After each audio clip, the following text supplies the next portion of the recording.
ಮಕ್ಕಳೇ, ಈ ವಿಡಿಯೋ ನಿಮ್ಮ ಯೂಟ್ಯೂಬ್ನಲ್ಲಿ 31 ಆಗಸ್ಟ್ಗಿಂತ ಮೊದಲು ಬಂದಿದೆ ಅಂದರೆ ಅಲ್ಗಾರಿದಮ್ಗೆ ಯೂಟ್ಯೂಬ್ಗೆ ಒಂದ್ಸಲ ಥ್ಯಾಂಕ್ಸ್ ಅಂತ ಹೇಳ್ಬಿಡಿ. ಯಾಕಂದ್ರೆ ಇದು ನಿಮ್ಮ SSLC ಜರ್ನಿಯನ್ನೇ ಚೇಂಜ್ ಮಾಡುವಂತಹ ವಿಡಿಯೋ. ನಾನು ನಿಮ್ಮ ಪರೀಕ್ಷೆಯ ಶಿಕ್ಷಕ ಆದರ್ಶ್ ಸರ್. ಏನ್ ಹೇಳ್ತಾ ಇದ್ದೇನೆ, ಸಿಂಪಲ್. ಆಗಸ್ಟ್ 31ಗಿಂತ ಮುಂಚೆ ಈ ವಿಡಿಯೋವನ್ನ ನೋಡಿ. ಯಾಕಂದ್ರೆ ಈ ವಿಡಿಯೋದಲ್ಲಿ ನಾನು ಸ್ವಲ್ಪ ಸ್ಟೆಪ್ಸ್ಗಳನ್ನ ಹೇಳ್ತಾ ಇದ್ದೇನೆ. ಅದನ್ನ ನೀವು ಮುಂದೆ ಫಾಲೋ ಮಾಡಿದ್ರೆ ಅಥವಾ ಈ ವಿಡಿಯೋವನ್ನ ಕಂಪ್ಲೀಟ್ ಆಗಿ ಕೇಳಿ ಇನ್ಸ್ಟ್ರಕ್ಷನ್ಸ್ಗಳನ್ನ ತಿಳ್ಕೊಂಡ್ರೆ ನಿಮ್ಮ chances of scoring 625 will be extremely high. ನನಗೊತ್ತು ನಿಮ್ಮ ಕನಸು 90% ಇರುತ್ತೆ, 95, 98 ಏನೇ ಇರಲಿ. ಬಟ್ ಎಲ್ಲರೂ ಸಹ 625 ಅಂತ ಏಮ್ ಮಾಡೋಣ. ಅದಕ್ಕೋಸ್ಕರ ಕಮೆಂಟ್ ಅಲ್ಲಿ 625 ನಂಬರ್ ಅನ್ನ ಹಾಕಿ. ಇದರಿಂದ ನಿಮ್ಮ ಮೈಂಡಿಗೂ ಸಹ ಗೊತ್ತಾಗತ್ತೆ, ಎಸ್ 625 ಅನ್ನ ನಾನು ಫಾಲೋ ಮಾಡಬೇಕು ಅಂತ. ಹಾಕಿದ್ರ ಕಮೆಂಟ್ ಅಲ್ಲಿ ಪ್ರತಿಯೊಂದು ಕಮೆಂಟ್ ಅನ್ನ ನಾನು ನೋಡ್ತೇನೆ. ಹೀಗಾಗಿ ನೀವು ಮಿಸ್ ಮಾಡ್ಕೊಳ್ಳೋ ಮಾತೇ ಇಲ್ಲ. ಹಾಕಿ, ಓಕೆನಾ? ಎಸ್. ಹಾಗಾದ್ರೆ ಆಗಸ್ಟ್ 31ಗಿಂತ ಮುಂಚೆ ಈ ವಿಡಿಯೋನ ಯಾಕೆ ನೋಡ್ಬೇಕು? ಫಸ್ಟ್, ಮೋಸ್ಟ್ಲಿ ಸೆಪ್ಟೆಂಬರ್ 15 ಆನ್ವರ್ಡ್ಸ್ ನಿಮ್ಮ SA1 ಎಕ್ಸಾಮ್ ಸ್ಟಾರ್ಟ್ ಆಗತ್ತೆ. ಕರೆಕ್ಟ್? ಸೆಪ್ಟೆಂಬರ್ 15 ಆನ್ವರ್ಡ್ಸ್ ನಿಮ್ಮ SA1 ಎಕ್ಸಾಮ್ ಸ್ಟಾರ್ಟ್ ಆಗತ್ತೆ. ಆಗಸ್ಟ್ 31 ಇಂದ ಸೆಪ್ಟೆಂಬರ್ 15ಗೆ 15 ಡೇಸ್ ಇರುವಂತಹದ್ದು. ಸೊ ಈ 15 ಡೇಸ್ ಅನ್ನ ನಾನು ನಿಮ್ಗೆ ಹೇಳ್ತಾ ಇದ್ದೇನೆ. ಅದಕ್ಕಿಂತ ಮುಂಚೆ ನೋಡಿದ್ರೆ ಹೆಚ್ಚಿನ ಟೈಮ್ ಇರುತ್ತೆ, ಅದನ್ನ ಕರೆಕ್ಟ್ ಆಗಿ ಯುಟಿಲೈಸ್ ಮಾಡಿ. ಇಲ್ಲಿ 15 ಡೇಸ್ಗೆ ಏನ್ ಹೇಳ್ತಾ ಇದ್ದೇನೋ ಅದನ್ನ ಹಿಂದೆನೂ ಸಹ ಅಪ್ಲೈ ಮಾಡಬೇಕಾಗತ್ತೆ.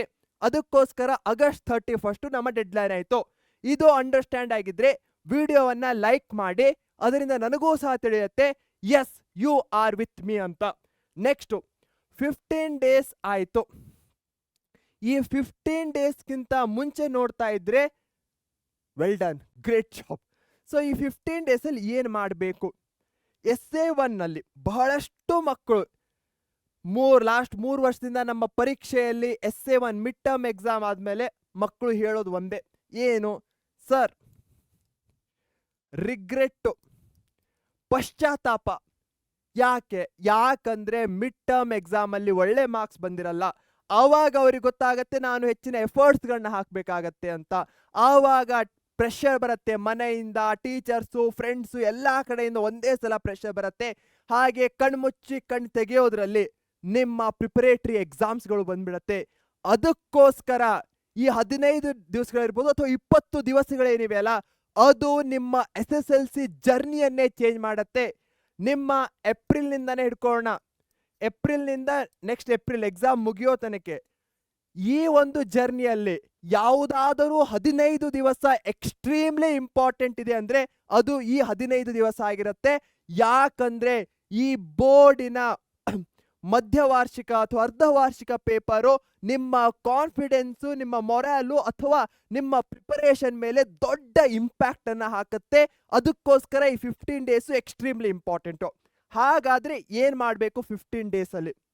ಸಿಂಪಲ್ಲು, ನಿಮ್ಮ ಮಿಡ್ ಟರ್ಮಿಗೆ ಇರುವಂತಹ ಎಲ್ಲಾ ಚಾಪ್ಟರ್ಸ್ಗಳ textbook exercise question and ಆನ್ಸರ್ಸ್ಗಳನ್ನ ಮಾಡಬೇಕು.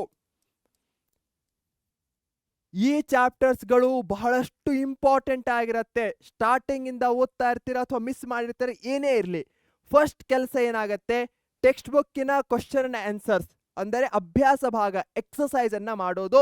ಇದು ನಿಮ್ಮ ಫಸ್ಟ್ ಕೆಲಸ ಆಗಿರುತ್ತೆ. ಮಾಡ್ತೀರಾ ಅನ್ನೋ ಭರವಸೆ ಇದೆ. ಸಿಂಪಲ್ ಎಕ್ಸಾಂಪಲು, A ಮತ್ತೆ B ಅಂತ ಇಬ್ರು ಮಕ್ಕಳು ಇರ್ತಾರೆ. A ಬರೀ ಟೆಕ್ಸ್ಟ್ ಬುಕ್ ಅನ್ನ ಓದ್ತಾನೆ, ಅದೇ B ಟೆಕ್ಸ್ಟ್ ಬುಕ್ಕಿನ ಕ್ವಶನ್ ಅಂಡ್ ಆನ್ಸರ್ ಅಭ್ಯಾಸ ಭಾಗವನ್ನ ಮಾಡ್ತಾಳೆ. ಯಾರಿಗೆ ಹೆಚ್ಚಿನ ಮಾರ್ಕ್ಸ್ ಬರುತ್ತೆ? ಅಫ್ಕೋರ್ಸ್ ಬಿಗೆ.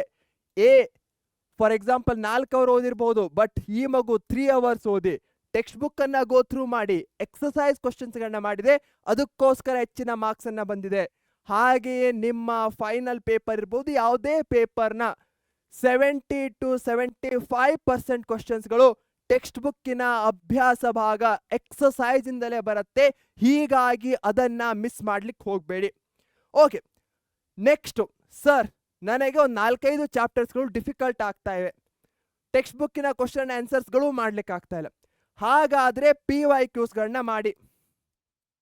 ನಮ್ಮ ಪರೀಕ್ಷೆ ಆ್ಯಪ್ನಲ್ಲಿ ನಿಮಗೆ PYQs ಹಿಂದಿನ ವರ್ಷದ ಪ್ರಶ್ನೆಗಳು ಪ್ರೀವಿಯಸ್ ಇಯರ್ ಕ್ವಶನ್ಸ್ಗಳು ಸಿಗುತ್ತೆ ಚಾಪ್ಟರ್ ವೈಸ್, ಅದನ್ನ ಮಾಡಿ. ಯಾಕಂದ್ರೆ PYQsಗಳಿಂದಲೂ ಸಹ ನಿಮಗೆ ಪ್ಯಾಟರ್ನ್ ಗೊತ್ತಾಗತ್ತೆ, ಯಾವುದು ಮೋಸ್ಟ್ ಇಂಪಾರ್ಟೆಂಟ್ ಕ್ವಶನ್ಸ್ಗಳು ಅಂತ ಗೊತ್ತಾಗತ್ತೆ, ಯಾವುದ್ರ ಮೇಲೆ ಫೋಕಸ್ ಹಾಕಬೇಕು ಅಂತ ಗೊತ್ತಾಗತ್ತೆ. ಹೀಗಾಗಿ ಫಸ್ಟು ಟೆಕ್ಸ್ಟ್ ಬುಕ್ಕಿನ ಎಕ್ಸಸೈಸು ಅದಾಗ್ತಾ ಇಲ್ವೋ, PYQs ಹಿಂದಿನ ವರ್ಷದ ಪ್ರಶ್ನೆಗಳನ್ನ ಮಾಡಿ. ಥರ್ಡ್ ಆ್ಯಂಡ್ ವೆರಿ ಇಂಪಾರ್ಟೆಂಟು, ಇದೇ ಟಾಪರ್ಸ್ಗಳನ್ನ ಆವ್ರೇಜ್ ಸ್ಟೂಡೆಂಟ್ಸ್ಗಳಿಂದ ಮೇಲ್ ತೆಗೆದುಕೊಂಡು ಹೋಗುತ್ತೆ. ರಿವಿಷನ್ ಪ್ರತಿ ಕ್ಲಾಸಲ್ಲೂ ಹೇಳ್ತಾ ಇರ್ತೇನೆ, ನೀವು ಓದಿದ್ದನ್ನ ಪದೇ ಪದೇ ರಿವೈಸ್ ಮಾಡ್ತಾ ಇರಬೇಕು, ಪದೇ ಪದೇ ಓದೋದು ಅಲ್ಲ. ರೀಡಿಂಗ್ ಹೇಳ್ತಾ ಇಲ್ಲ, ರಿವಿಷನ್ ಮಾಡೋದ್ರ ಬಗ್ಗೆ ಹೇಳ್ತಾ ಇದ್ದೇನೆ. ಸಿಂಪಲ್. ಇದರ ಬಗ್ಗೆ ನಾನು ರಿವಿಷನ್ ಮಾಡೋದಾದ್ರೆ ಹೇಗೆ ಮಾಡ್ತೇನೆ, ಆಗಸ್ಟ್ 31st ವಿಡಿಯೋ ಮೊದಲು ಈ ವಿಡಿಯೋ ನೋಡ್ತಾ ಇದ್ದೇನೆ, ಗ್ರೇಟ್ ಜಾಬ್. ಯಾಕಂದ್ರೆ ಸೆಪ್ಟೆಂಬರ್ 15ಗೆ ಮಿಡ್ ಟರ್ಮ್ ಎಕ್ಸಾಮ್ ಇದೆ. ಸೊ 15 ದಿವಸ ಇದೆ ನನ್ನ ಹತ್ರ. ಬಹಳಷ್ಟು ಮಕ್ಕಳು ಈ 15 ದಿವಸದಲ್ಲಿ ಓದಲ್ಲ, ಅದಾದ್ಮೇಲೆ ರಿಗ್ರೆಟ್ ಮಾಡ್ಕೊಳ್ತಾರೆ, ಅದಾದ್ಮೇಲೆ ಅದು ಎಲ್ಲ ಎಕ್ಸಾಮ್ಸ್ಗಳ ಮೇಲೂ ಇಂಪ್ಯಾಕ್ಟ್ ಹಾಕತ್ತೆ. ಹೀಗಾಗಿ ಈ 15 ದಿವಸ ಇಂಪಾರ್ಟೆಂಟು. ಈ 15 ದಿವಸದಲ್ಲಿ ಏನು ಮಾಡಬೇಕು, ಫಸ್ಟ್ ಕ್ವಶನ್ ಅಂಡ್ ಆನ್ಸರ್ಸ್ಗಳನ್ನ ಮಾಡಬೇಕು. ಪ್ರತಿಯೊಂದು ಚಾಪ್ಟರ್ದು ಸ್ವಲ್ಪ ಡಿಫಿಕಲ್ಟ್ ಆಗ್ತಾ ಇರುವಂತಹ ಚಾಪ್ಟರ್ಸ್ಗಳಿಗೆ ಏನು ಮಾಡಬೇಕಾಗತ್ತೆ, ನಾನು ಆ ಚಾಪ್ಟರ್ಸ್ಗಳ PYQs ಪ್ರೀವಿಯಸ್ ಇಯರ್ ಕ್ವಶನ್ಸ್ಗಳನ್ನ ಮಾಡಬೇಕಾಗತ್ತೆ. ಥರ್ಡ್ ಆ್ಯಂಡ್ ವೆರಿ ಇಂಪಾರ್ಟೆಂಟು, ನಾನು ಓದಿದ್ದನ್ನ ಪದೇ ಪದೇ ಈಗ ಹೇಗೆ ಹೇಳ್ದೋ ಹಾಗೆ ರಿವಿಷನ್ ಮಾಡಬೇಕಾಗತ್ತೆ. ಈ 3 ಸ್ಟೆಪ್ಸ್ಗಳನ್ನ ಫಾಲೋ ಮಾಡ್ತೀರಾ ಅನ್ನೋ ಭರವಸೆ ನನಗಿದೆ. ಈ ಮಿಡ್ ಟರ್ಮ್ ಎಕ್ಸಾಮಲ್ಲಿ ಪ್ರತಿಯೊಬ್ಬರೂ ಸಹ 625ಗೆ ಮಾಡೋಣ. ನೀವು ಪರೀಕ್ಷೆ ಚಾನಲನ್ನು ಈಗಲೇ ಸಬ್ಸ್ಕ್ರೈಬ್ ಮಾಡಿ, ಯಾಕಂದರೆ ಮ್ಯಾರಥಾನ್ಸ್ಗಳಿರ್ಬಹುದು ಮಿಡ್ ಟರ್ಮ್ ಎಕ್ಸಾಮ್ಸ್ಗೆ, ಹಾಗೆ ಬೇಕಾದಂಥ ಇಂಪಾರ್ಟೆಂಟ್ ಕ್ವಶನ್ಸ್ಗಳಿರ್ಬಹುದು, ಎಲ್ಲವನ್ನೂ ಸಹ ನಾವು ಪ್ರೊವೈಡ್ ಮಾಡ್ತೇವೆ. ಹಾಗೆ ಇನ್ ಡೆಪ್ತ್ ಆಗಿ LBA PYQs ಕವರೇಜ್ಗಳನ್ನ ನಮ್ಮ ಪ್ರಥಮ ಬ್ಯಾಚ್ನಲ್ಲಿ ಮಾಡ್ತಾ ಇದ್ದೇವೆ. ಅದು ಡಿಸ್ಕೌಂಟೆಡ್ ಆಫರ್ನಲ್ಲಿ ಸಿಗ್ತಾ ಇದೆ. ಅದನ್ನ ಜಾಯ್ನ್ ಆಗಲಿಕ್ಕೆ ಕೆಳಗೆ ಕೊಟ್ಟಿರುವಂತಹ ಪಿನ್ಡ್ ಕಮೆಂಟಲ್ಲಿ ಹಾಗೆ ಡಿಸ್ಕ್ರಿಪ್ಷನ್ ಬಾಕ್ಸ್ನಲ್ಲಿ ಲಿಂಕ್ ಇರುತ್ತೆ, ಅವುಗಳ ಮೇಲೆ ಕ್ಲಿಕ್ ಮಾಡಿ. ಆದರ್ಶ್ ಅನ್ನೋ ಕೂಪನ್ ಕೋಡ್ ಇರುತ್ತೆ, ಅದರ ಮುಖಾಂತರ ಜಾಯ್ನ್ ಆಗೋದನ್ನ ಮರಿಬೇಡಿ. ಹಾಗೆ ಇದೇ ನೋಟ್ನಲ್ಲಿ ಪರೀಕ್ಷೆ ಚಾನಲ್ನ ಸಬ್ಸ್ಕ್ರೈಬ್ ಮಾಡಿ. All the best for your mid term exam, all the best for these 15 days. ಹಾಗೆ all the best for you. Take care, thank you, bye bye.